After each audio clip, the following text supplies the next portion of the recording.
First of all, hi, and really sorry about how my face looks because it looks like I'm depressed. I'm a bit sleepy because it's afternoon right now, and except afternoon, I don't have any other time to record this because otherwise, it's all like it's not peaceful except the afternoon time. So, let's go. I will be reading Rapunzel to you today. So, there were once a man and a woman who had long in vain wished for a child. I'm sorry, someone was calling me. Okay. So there were once a man and a woman who had long in vain wished for a child. At length the woman hoped that God was about to grant her desire. These people had a little window at the back of their house, from which a splendid garden could be seen, which was full of the most beautiful flowers and herbs. It was, however, surrounded by a high wall, and no one dared to go into it because it belonged to an enchantress who had great power and was dreaded by all the world. One day the woman was standing by this window and looking down into the garden when she saw a bed which was planted with the most beautiful rampion, which is Rapunzel. Rampion is like a type of cabbage. Okay, so it's like all leafy and yeah, so leafy type of vegetable. And it looked so fresh and green that she longed for it. She quite pined away and began to look pale and miserable.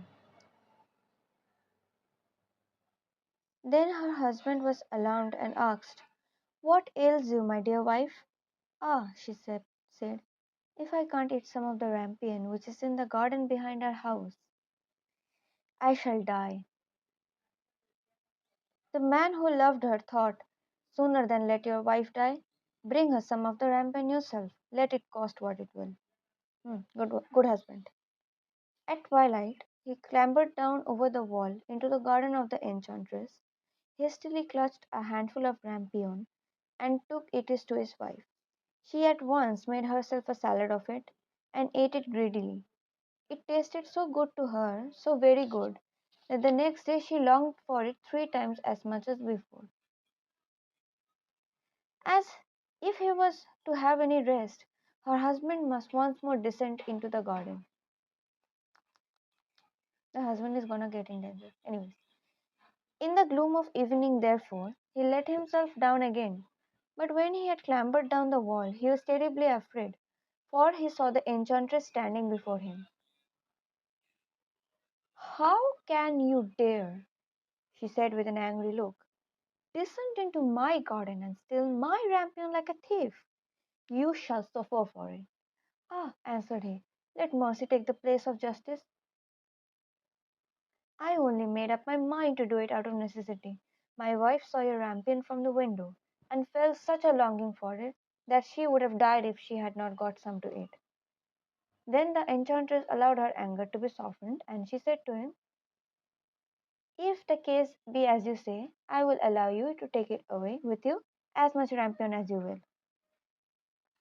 Only I make one condition. You must give me the child which your wife will bring into the world. It shall be well treated, and I will care for it like a mother." See, not so bad.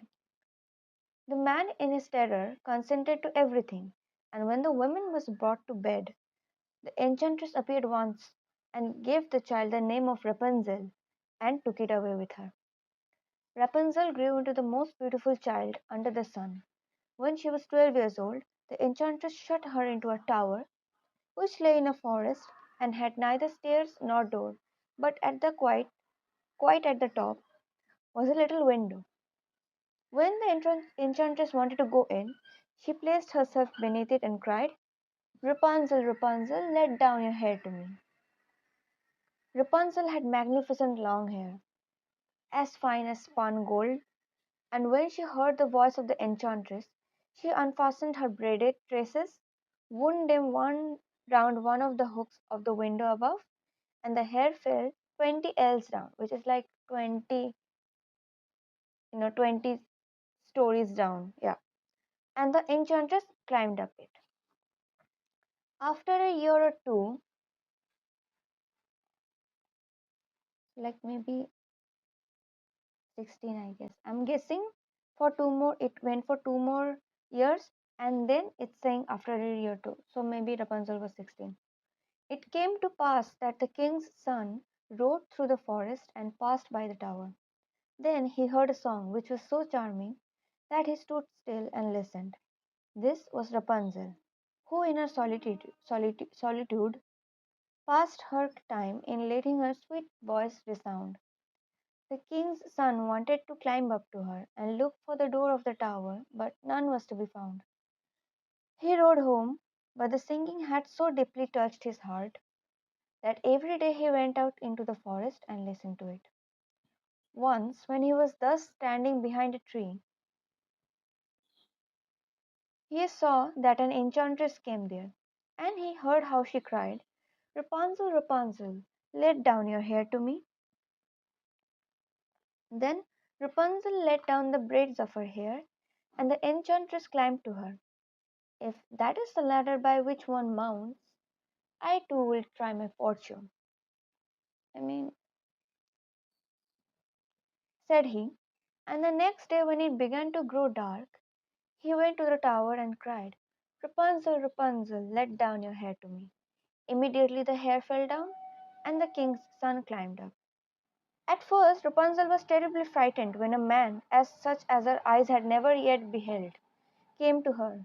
But the king's son began to talk to her quite like a friend, and told her that his heart had been so stirred that it had let him have no rest, and he had been forced to see her. Then Rapunzel lost her fear, and when he asked her if she would take him for her husband, she saw that he was young and handsome, and she thought, he will love me more than old Dame Gothel does. See, here is the name where the name Gothel comes.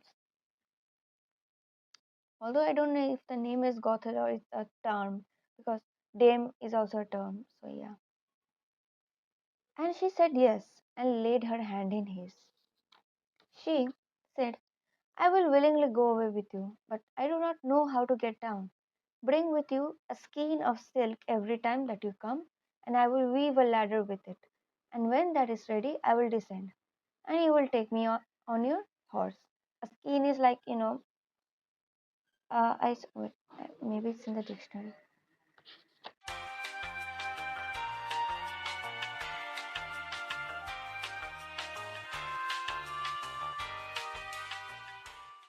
Nope, it's not here.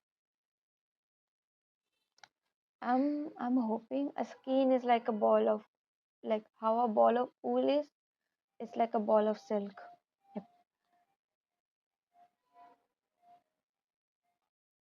No, no, no. They agreed that until that time he should come to her every evening, for the old woman came by day, sorry. The enchantress remarked nothing of this until once Rapunzel said to her, Tell me, Dame Gothel, how it happens, oh jeez, wait a second.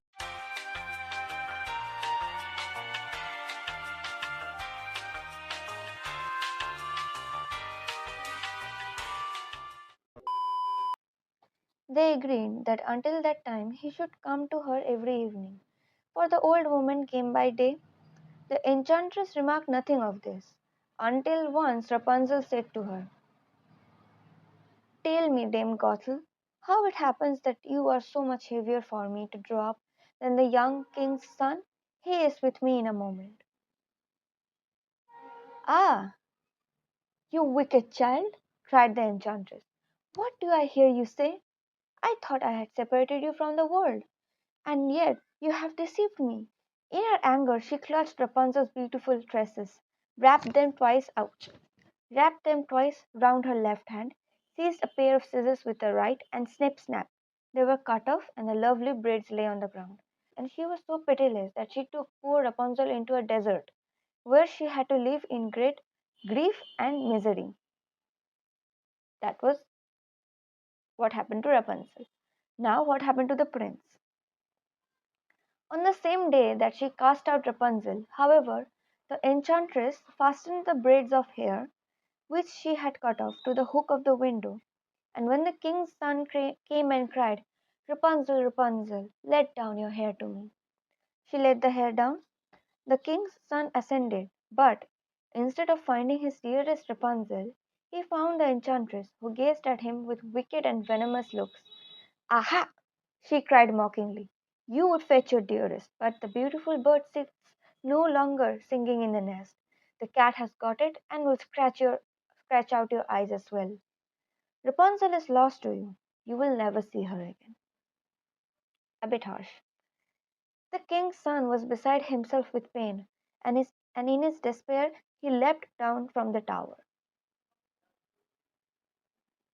He escaped with his life, but the thorns on which he fell pierced his eyes. Then he wandered quite blind about the forest, ate nothing but roots and berries, and did not but lament, not it's N-A-U-G-H-T, not N-O-T, not but lament and weep over the loss of his dearest wife. Thus he roamed about in misery for some years, and at length came to the desert where Rapunzel, with the twins to which she had given birth, a boy and a girl, lived in wretchedness. He heard a voice, and it seemed so familiar to him that he went towards it, and when he approached, Rapunzel knew him and fell on his neck and wept. Two of her tears wetted his eyes, and they grew clear again, because healing properties and all. And he could see with them as before. He led her to his kingdom, where he was joyfully received, and they lived for a long time afterwards, happy and contented. So that's it.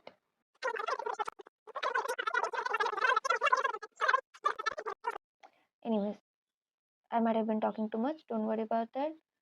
So, if you guys want to hear some other stories, do comment. Okay, wait.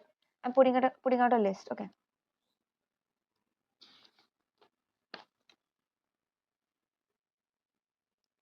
I did the Rapunzel. There's there's the Valiant Little Tailor. It's a bit big, but it's very funny. Okay. Hans in Luck. It's also very funny. Um, the Traveling Musicians. Okay. The Briar Rose. I'm gonna guess. I'm gonna leave you to guess what Briar Rose is about. It's very famous. Hint, it's very famous. Bye.